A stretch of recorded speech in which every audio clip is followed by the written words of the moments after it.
پاکستانی طلبہ کے لیے خوشخبری ہے کہ سعودی عرب نے اپنی 25 یونیورسٹیوں میں فلی فنڈڈ اسکالرشپ کا اعلان کر دیا ہے۔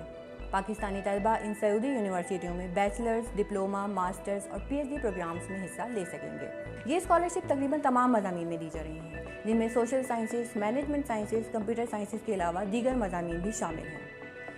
وہ 25 یونیورسٹیاں جہاں یہ ایڈمیشن اور اسکالرشپ دیے جا رہے ہیں، ان کی فہرست آپ ہائر ایجوکیشن کمیشن کی ویب سائٹ پر دیکھ سکتے ہیں۔ یہاں سوال یہ ہے کہ اسکالرشپ حاصل کرنے والوں کو ملے گا کیا؟ مفت رہائش، رعایتی کھانا، ایئر ٹکٹ، کھیلوں اور نصابی سرگرمیوں کی سہولت، وہ طلبہ و طالبات جو شادی شدہ ہیں ان کو رہائشی الاؤنس۔ اس کے علاوہ سائنس کے مضامین پڑھنے والے طلبہ کے لیے 900 سعودی ریال ماہانہ، جبکہ آرٹس کے مضامین پڑھنے والوں کے لیے 850 سعودی ریال ماہانہ وظیفہ بھی ان طلبہ کو دیا جائے گا۔ یہاں سوال یہ ہے کہ کون اس اسکالرشپ کا اہل ہے؟ تو یہ جان لیں کہ پاکستان کے شہری یا پاکستان کے زیر انتظام کشمیر کے شہری ان اسکالرشپ میں اپلائی کر سکتے ہیں۔ مرد اور خواتین کے لیے کوئی قید نہیں، مرد اور خواتین دونوں ان اسکالرشپ کے لیے اپلائی کر سکتے ہیں۔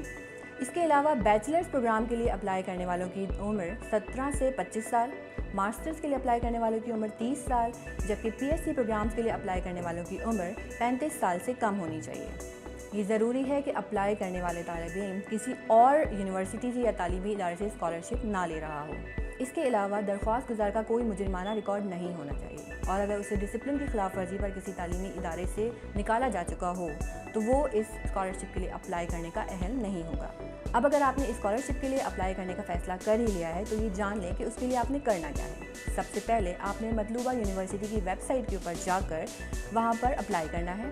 درخواست دینے کے بعد آپ اسے ڈاؤن لوڈ کر کے پاکستانی سفارت خانے کی ای میل ایڈریس پر سینڈ کر دیں گے، جس کے بعد پاکستانی سفارت خانہ مطلوبہ یونیورسٹی اور سعودی وزارت تعلیم سے رابطہ کرے گا۔